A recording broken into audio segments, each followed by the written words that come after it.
Film की शुरुआत में हम एक डॉग को देखते हैं जिसका नाम इंडी है। इंडी काउच पर अपने मास्टर टॉड के साथ सो रहा होता है जब उसकी नींद टॉड के फोन के वाइब्रेशन से खुलती है।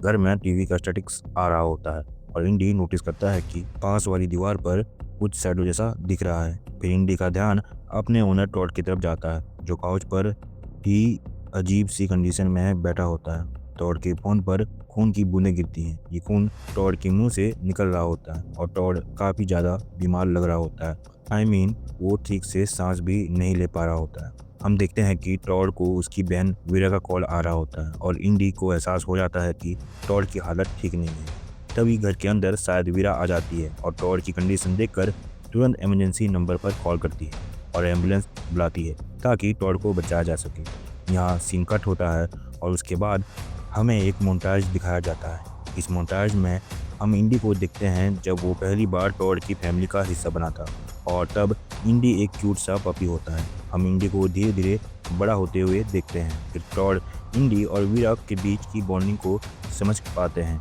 इन्हीं फुटेजेस के बीच हमें ये भी दिखाया जाता है कि कैसे टॉड बीमार होने लग गया था। इनफैक्ट उसका ट्रीटमेंट भी चल रहा होता है। अब ये बीमारी क्या है उस पर हम थ्योरी सेक्शन में खुलकर बात करेंगे क्योंकि इससे रिलेटेड एक काफ़ी बड़ी थ्योरी है। और नाउ हम बस इतना समझ पाते हैं कि जो भी बीमारी टॉड को थी उससे वो ठीक हो गया था। ऑल्दो ओपनिंग सीन से हम ये अंदाज़ा लगा सकते हैं कि शायद ये बीमारी टॉड के पास वापस आ गई। खैर, कहानी वापस प्रेजेंट में आती है जहाँ टॉड इंडी के साथ न्यूयॉर्क टाउन से बाहर निकल जाता है और अपने ग्रैंडफादर के घर स्टे करने का प्लान बनाता है जो एक काफ़ी रूरल एरिया में है। आई मीन वहाँ आसपास सिर्फ जंगल ही जंगल है। इस बात से वीरा बिल्कुल खुश नहीं होती क्योंकि बीमारी की कंडीशन में टॉड को केयर की जरूरत थी, ना किसी तरह की आइसोलेशन की। टॉड बारिश के बीच वीरा से कॉल पर अपने ग्रैंडपा के घर की की के बारे में पूछ रहा होता है जो मेन गेट के आसपास ही कहीं छुपाई हुई होती है। वहीं इंडी कार के अंदर होता है और इंडी कार के पीछे एक ब्लैक शैडो को नोटिस करता है। इसी बीच टॉड को की मिल जाती है और वो इंडी के साथ अपने ग्रैंडपा के कंपाउंड में एंट्री लेता है और घर की तरफ बढ़ने लगता है। यहाँ टॉड के फ़ोन पर वीरा का एक टेक्स्ट मैसेज आता है saying did it come back. दोस्तों, आप इस टेक्स्ट मैसेज को याद रखिए क्योंकि इस पर हम थ्योरी सेक्शन में डिटेल में बात करेंगे। और नाउ टॉड और इंडी ग्रैंडपा के घर पहुंच जाते हैं जहां इंडी पहले तो कार से उतरने से मना कर देता है एज इफ उसे यहाँ कुछ इविल फील हो रहा हो। But then Indy finally car से उतरता है और दोनों घर को ओपन करते हैं। इस जगह पर जोरों की बारिश हो रही होती है और फोरकास्ट के अकॉर्डिंग फ्राइडे मॉर्निंग तक और ज़्यादा बारिश होने वाली होती है। घर के अंदर जाने से पहले इंडी को बाहर से एक डॉग के भौंकने की आवाज़ सुनाई देती है जो टॉड को सुनाई नहीं देती। खैर, इसे इग्नोर करके इंडी घर के अंदर आ जाता है। यहाँ हम देखते हैं कि इस घर की इलेक्ट्रिकल्स ठीक नहीं होती। आई मीन लाइट्स वगैरह फ्लिकर करती रहती हैं और कॉन्स्टेंट लाइट के लिए या तो गैस लैंप्स जलाने पड़ते हैं या फिर जनरेटर का जुगाड़ करना पड़ता है। ये घर काफ़ी बड़ा होता है जिसमें ground floor, first floor, basement और इनफैक्ट एक सेलर भी होता है। घर के अंदर हम टैक्सीडर्मी भी देखते हैं। अब जिन्हें टैक्सीडर्मी नहीं पता उनके लिए बता दूं, टैक्सीडर्मी एक ऐसी आर्ट और साइंस है जिसमें मरे हुए एनिमल्स की बॉडी को प्रिजर्व करके उन्हें बिल्कुल जिंदा जैसे दिखाया जाता है। इस प्रोसेस में एनिमल की रियल स्किन को निकाल कर क्लीन किया जाता है और फिर एक आर्टिफिशियल स्ट्रक्चर या मॉडल के ऊपर फिट किया जाता है ताकि वो अपनी नेचुरल पोजीशन में दिख सके। इसका यूज़ अक्सर म्यूजियम्स में एजुकेशन के लिए होता है और कई लोग हंटिंग के बाद इसे ट्रॉफी के रूप में रखते हैं। बट मोस्टली घर में ये अपने प्यारे पेट की यादों को संभाल कर रखने के लिए भी यूज़ की जाती है। एनीवेज, इंडी टॉड के पीछे जाता है जो बेसमेंट चेक करने गया होता है। टॉड कहता है कि नीचे से कुछ गंदी स्मेल आ रही है। इसके बाद टॉड घर के टीवी पर अपने ग्रैंडपा के वेटेज टेप्स देखना स्टार्ट करता है और इन टेप्स को देखते वक्त वो वीरा से कॉल पर भी बात कर रहा होता है। ग्रैंडपा के पास हॉरर मूवीज़ और होम वीडियो से बने हुए वेटेज टेप्स थे। इन टेप्स और इन कन्वर्सेशन से हमें काफ़ी इन्फॉर्मेशन मिलती है। सबसे पहली बात ये कि टॉड के ग्रैंडपा के पास भी एक पेट डॉग था जिसका नाम बैंडी था। वैसे तो उनके पास काफ़ी सारे डॉग्स थे लेकिन मोस्टली डॉग भाग जाते थे, सिर्फ बैंडिट ही उनके साथ रहा था। नाउ वीरा का मानना था कि ग्रैंडपा वाला हाउस हॉन्टेड है लेकिन टॉड इस बात पर बिल्कुल बिलीव नहीं करता था। वीरा कहती है कि उस घर में कोई भी कुछ वीक्स से ज़्यादा नहीं रह पाता था। एक्सपेक्ट ग्रैंडपा जो पूरी लाइफ वहीं रहे, लेकिन आखिर में वो घर ही उनके एंड का रीज़न बना। इसी सब के बीच इंडी को घर के अंदर फिर से एक शैडो दिखती है। इंडी तुरंत घर में इधर-उधर छानबीन शुरू कर देता है और उसके थ्रू ही हम इस घर को एक्सप्लोर कर पाते हैं, जो काफ़ी भरा हुआ होता है। आई मीन हर जगह चीज़ें पड़ी होती हैं, वो भी काफ़ी अनऑर्गनाइज्ड वे में। इंडी को ऊपर वाले रूम के कॉर्नर में फिर से शैडो दिखती है, लेकिन जैसे ही टॉड वहाँ लैंटर्न लेके आता है, वो शैडो गायब हो जाती है। अब नेक्स्ट मॉर्निंग टॉड और इंडी वुड्स में जाते हैं। वहाँ हम इंडी के पीछे एक इंसान को आते हुए देखते हैं। ये बंदा एक्चुअली टॉड के ग्रैंडपा के नेबर्स होता है, जिसका नाम मिस्टर डाउन्स था। मिस्टर डाउन्स हंटिंग आउटपुट में होते हैं। मिस्टर डाउन्स टॉड को वार्न करते हैं कि पूरे एरिया में उन्होंने फॉक्स ट्रैप्स लगाए हुए हैं, क्योंकि अभी हंटिंग सीजन चल रहा है। इसलिए टॉड को इस बात का ध्यान रखना चाहिए, स्पेशली इंडी के लिए। मिस्टर डाउन्स टॉड को अपना एक ओल्ड जनरेटर भी ऑफर करते हैं, ताकि टॉड के घर में इलेक्ट्रिसिटी प्रॉपर आ सके। साथ ही मिस्टर डाउन्स ये भी कहते हैं कि अगर टॉड को किसी भी टाइप की हेल्प चाहिए हो तो वो उनसे मांग सकता है। वैसे मिस्टर डाउन्स थोड़े सरप्राइज होते हैं कि टॉड यहाँ शिफ्ट हो रहा है, क्योंकि इस घर में टॉड के ग्रैंडपा का एंड काफ़ी बुरी कंडीशन में हुई थी। अब वो कैसे ख़त्म हुए थे, वो आपको स्टोरी में आगे पता चल जाएगा। और नाउ शाम हो जाती है और टॉड मिस्टर डाउन्स के घर से उनका ओल्ड जनरेटर ले आता है। यहाँ वेरा फिर से टॉड को कॉल करती है, आस्किंग कि क्या इंडी इधर उधर ज़्यादा स्निप कर रहा है, as if he is finding something, क्योंकि हो सकता है इंडी किसी घोस्ट को सेंस कर रहा हो। डॉग्स की स्मेल और सिक्स्थ सेंस ह्यूमन से काफ़ी ज़्यादा स्ट्रॉन्ग होती है। इस बात पर टॉड का रिएक्शन होता है कि डॉग्स का काम ही होता है इधर उधर घूमना, स्निप करना, और ये एक नॉर्मल सी बात है। सिर्फ इस वजह से हम ये नहीं कह सकते कि यहाँ कोई घोस्ट है। खैर, टॉड वो जनरेटर से घर को पावर करता है और जैसे ही लाइट्स आती है, इंडी वुड्स की तरफ देखकर आवाज़ निकालता है। टॉड भी उस डायरेक्शन में देखता है, लेकिन वहाँ कोई नहीं होता। ऐसे में टॉड इंडी को शांत रहने के लिए बोलता है। इसके बाद टॉड घर के अंदर VHS टेप्स देखता है, जिसमें शायद कोई मूवी या डॉक्यूमेंट्री चल रही होती है। ये ह्यूमन डॉग रिलेशनशिप के बारे में होती है कि कैसे बहुत पुराने टाइम से ह्यूमंस और डॉग्स एक साथ काम करते आ रहे हैं। नाउ देर रात जब टॉड और इंडी बेड पर सो रहे होते हैं, तब अचानक लाइट चली जाती है और इंडी की आंख खुल जाती है। इंडी घर के अंदर एक दूसरे डॉग को देखता है, who was none other than Bandit. Indy Bandit के पीछा करता है, दोनों ऊपर की तरफ जाते हैं और तब एक भूतिया हाथ बैंडिट की तरफ बढ़ता है। यहीं पर सीन कट हो जाता है। सीन कट क्यों हुई? क्योंकि एक्चुअली ये सीन इंडी का नाइटमेयर होता है। मतलब दोस्तों, इंडी को भी बुरे सपने आते हैं। खैर, अगले दिन सब नॉर्मल होता है और हम घर के अंदर ग्रैंडपा और बैंडिट के फोटोज देखते हैं। फिर हमें डोर पर स्केच मार्क्स दिखते हैं, जो यूजुअली डॉग्स अपने पाँव से बना देते हैं। ऐसा लगता है कि जिस रूम के डोर पर स्केचेस थे, वहाँ शायद बैंडिट को कभी बांध करके रखा जाता होगा और वो बाहर निकलने के लिए डोर स्केच करता होगा। इंडी को ब्रेकफास्ट देकर टॉड कहीं बाहर चला जाता है और शाम तक घर वापस नहीं आता। तब तक इंडी टॉड का वेट एक चेयर पर चढ़कर विंडो के बाहर देखते हुए करता रहता है। तभी इंडी को फिर से किसी दूसरे डॉग की आवाज़ सुनाई देती है। इंडी इस आवाज़ को फॉलो करता हुआ ऊपर जाता है। वहाँ वो एक फर्नीचर के नीचे देखता है, जहाँ एक रेड कलर का कपड़ा पड़ा होता है और दोस्तों का बैंडिट पहना करता था। इंडी फर्नीचर के नीचे जाकर उस कपड़े को निकालने की कोशिश करता है, लेकिन तभी हमें शैडो वाले घोस्ट के हाथ दिखाए जाते हैं, जिनसे कीचड़ टपक रहा होता है।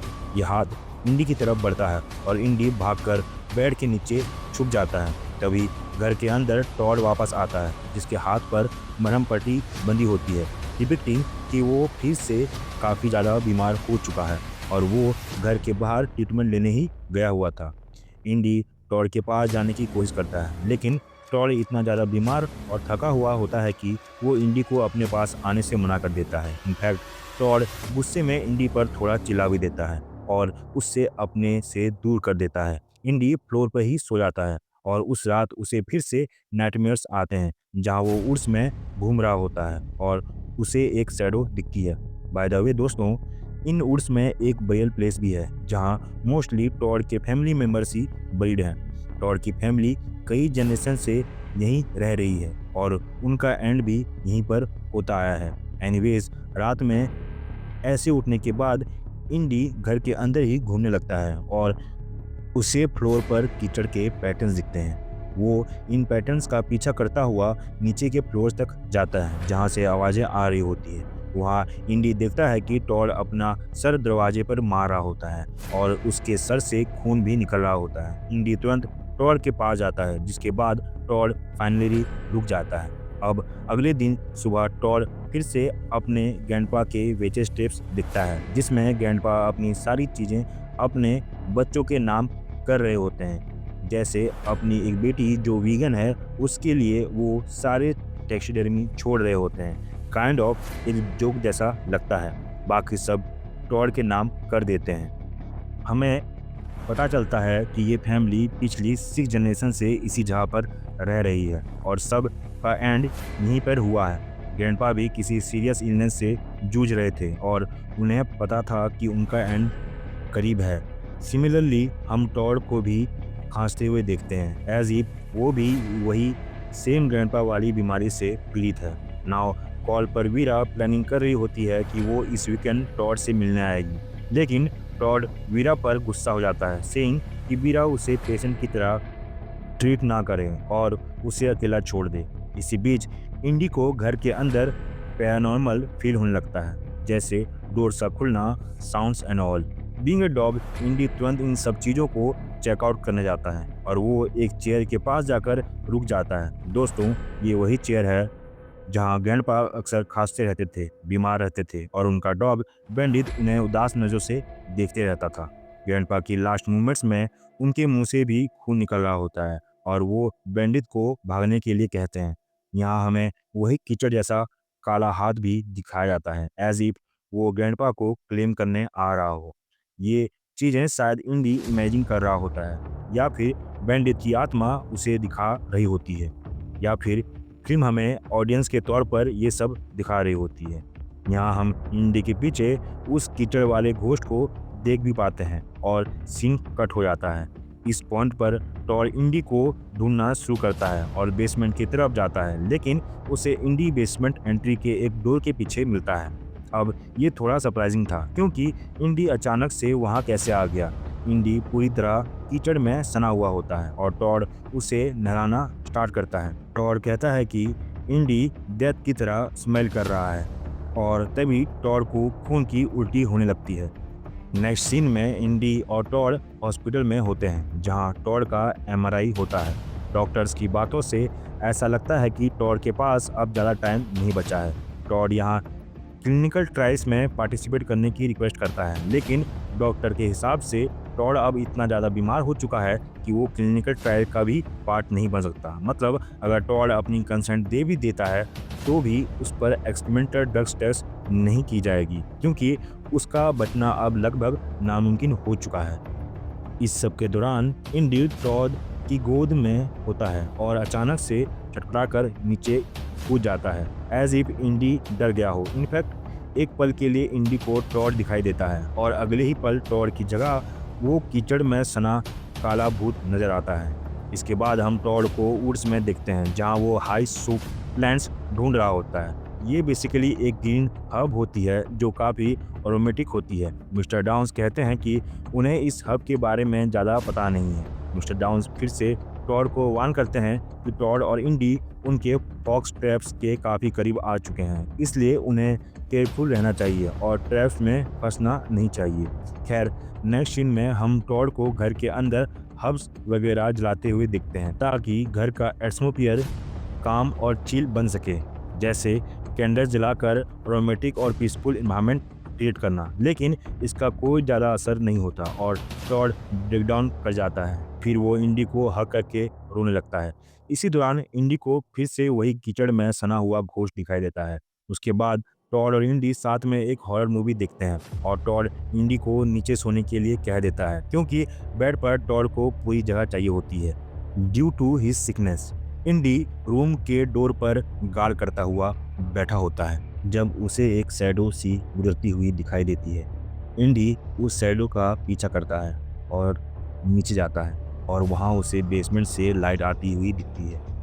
इंडी बेसमेंट के डोर से झांकता है और उसे नीचे से सीटी की आवाज़ आती है। वही सीटी जो टॉड इंडी से इंटरेक्ट करने के लिए बुलाता था। इंडी को और भी सीटियाँ सुनाई देती है और बिजली चमकने पर इंडी देख पाता है कि बेसमेंट में टॉड गिरा हुआ है। फिर अचानक टॉड अजीब तरीके से भागते हुए इंडी पर अटैक करता है और तभी इंडी की नींद खुल जाती है। जी हाँ, ये भी इंडी का एक नाइटमेयर होता है। इंडी अब भी रूम में ज़मीन पर ही होता है। तभी कोई इंडी को खींचता है और वो कोई और नहीं बल्कि टॉड होता है, जो बीमारी की हालत में बेड से नीचे गिर गया होता है। टॉड अपने आप को काम डाउन करने के लिए इंडी को जोर से हग कर लेता है। वो इंडी को पैट कर रहा होता है, लेकिन इंडी को ऐसा फील होता है जैसा वो कीचड़ वाला हाथ, जो कि घोस्ट का हाथ है, इंडी को पैट कर रहा हो। बस फिर क्या था, इंडी टॉड के हाथ पर काट लेता है, जिससे टॉड थोड़ा गुस्सा हो जाता है। टॉड उठ खड़ा होता है, लेकिन तभी हम टॉड के पास कीचड़ टपकता हुआ देखते हैं और अगले ही पल टॉड जमीन पर गिरकर बेहोश हो जाता है। इंडी टॉड की तरफ भागता है, लेकिन रूम का दरवाज़ा बंद हो जाता है और ऐसे में इंडी और टॉड सेपरेट हो जाते हैं। इनफैक्ट इंडी जोर जोर से भौंकना शुरू कर देता है। इंडी को समझ नहीं आता कि क्या करें। तभी वो रूम से अटैच बाथरूम की खिड़की को खुला हुआ दिखता है। इंडी खिड़की से नीचे झांकता है और ये खिड़की एक फ्लोर ऊपर थी। हिम्मत करके इंडी खिड़की से बाहर कूद जाता है और नीचे झाड़ियों में गिरता है। एक पल के लिए ऐसा लगता है जैसे इंडी नहीं बच पाया हो, लेकिन अगले ही पल इंडी उठ खड़ा होता है और उर्स की तरफ भागने लगता है। इंडी मोस्टली टॉड के नेबर्स को खबर करने भागा होता है। सिमेंट्री क्रॉस करके वो नेबर के घर तक पहुंचता है, लेकिन तभी पीछे से कुछ आवाज़ आती है, जिससे इंडी चेक करता है। इसी प्रोसेस में इंडी वहाँ लगे बॉक्स ट्रैप में फंस जाता है और निकल नहीं पाता। अब नेक्स्ट सीन में हम टॉड को देखते हैं, जो इंडी को बॉक्स ट्रैप से छुड़ाकर वापस घर ले आता है। लेकिन अब टॉड इंडी पर गुस्सा हो चुका होता है, क्योंकि टॉड ने इंडी को स्टे करने को कहा था। फिर भी इंडी घर के बाहर भागा और बॉक्स ट्रैप में फंस गया। इसी वजह से टॉड इंडी को एक छोटे से डॉग हाउस में चेन से बांधकर घर के बाहर ही छोड़ देता है। वो इंडी को खाना दे देता है, फिर जनरेटर ऑन करके खुद घर के अंदर चला जाता है। अब देर रात फिर से बारिश शुरू हो जाती है।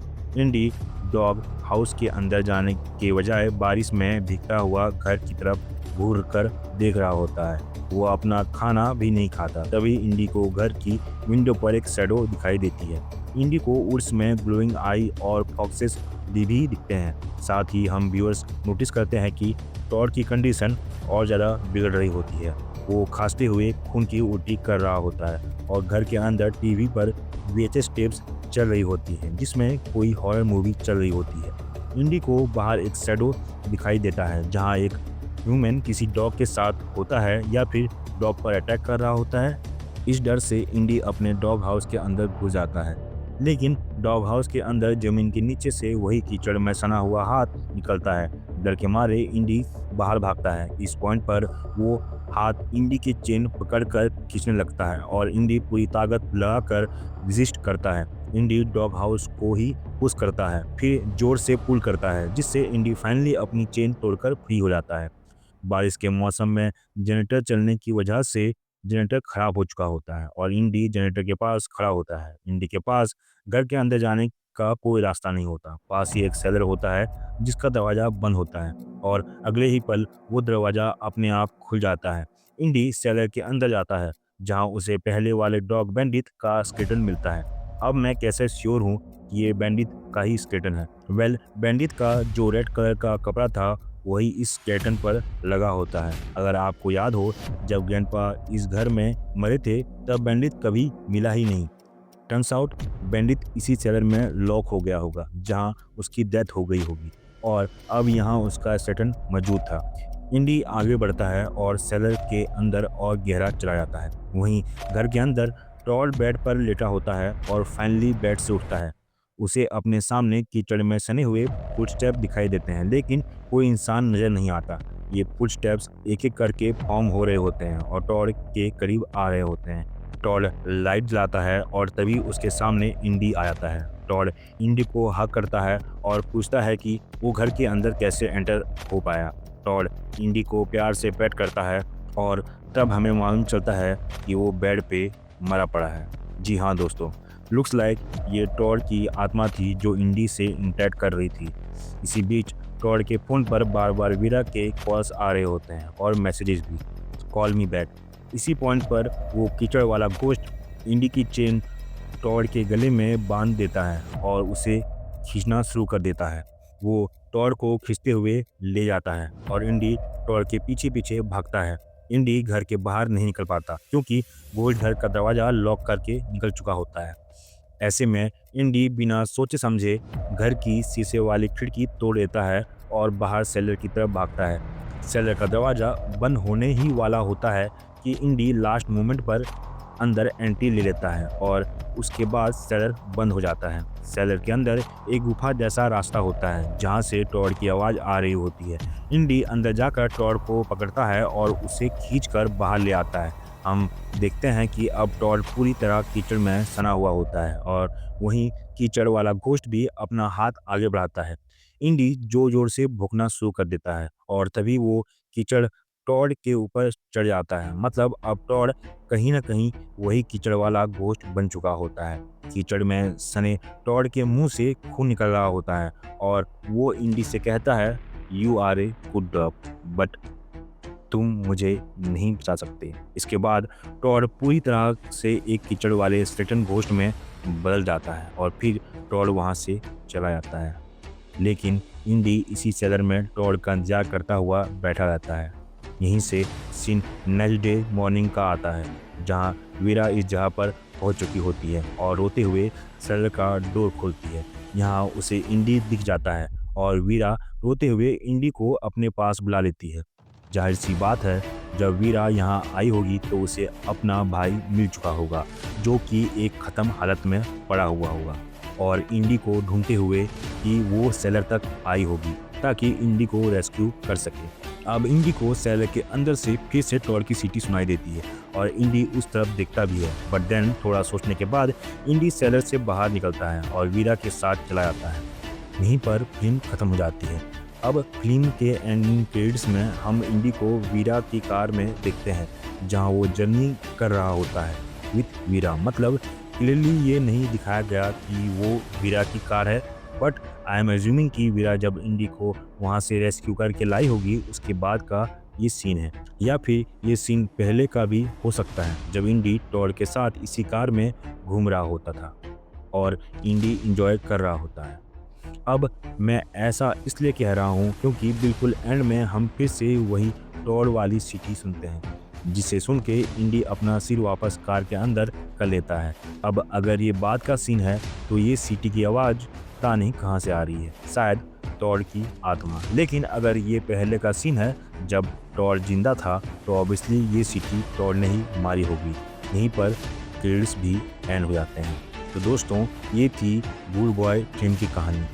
ये एक काफ़ी यूनिक हॉरर फिल्म है जिसका मेन लीड इंडी डॉग है और उसके थ्रू ही हम पूरी मूवी देखते हैं। फिल्म में बहुत कम ह्यूमन कैरेक्टर हैं और उन पर फोकस इतना कम है कि आपको शायद किसी का फेस भी दिमाग से याद ना रहे, लेकिन इंडी के हर एक माइक्रो एक्सप्रेशन तक को पूरे फोकस के साथ दिखाया गया है।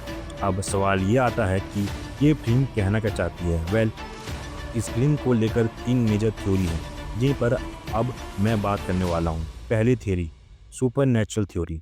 सबसे पहली थ्योरी काफ़ी सिंपल है, एक सुपरनैचुरल वाली थ्योरी।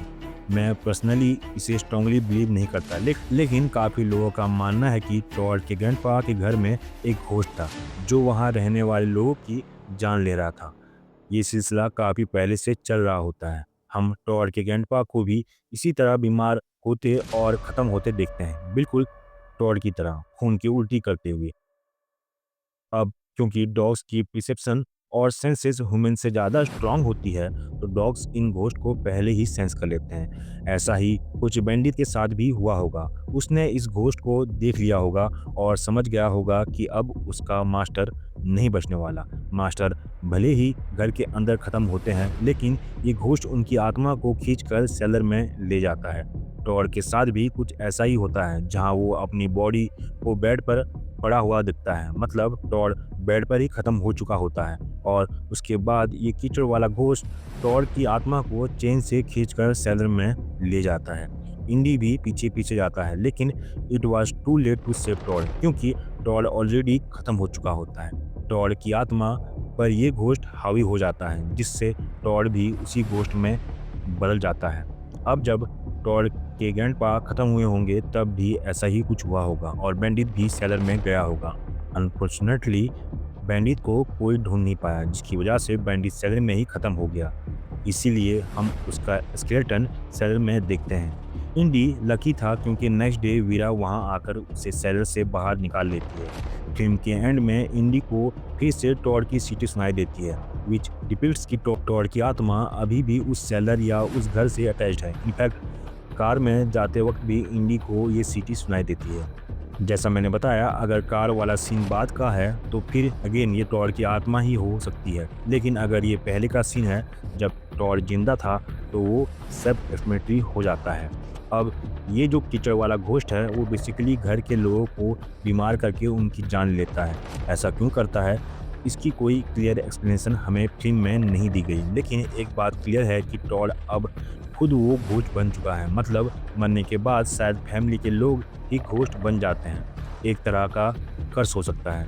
सिचुएशन जो भी हो, एक चीज़ बिल्कुल क्लियर है, यहाँ ये दिखाया गया है कि डॉग्स अपने मास्टर के लिए कितने लॉयल होते हैं। ये लॉयल्टी बैंडिट में भी था और इंडी में भी।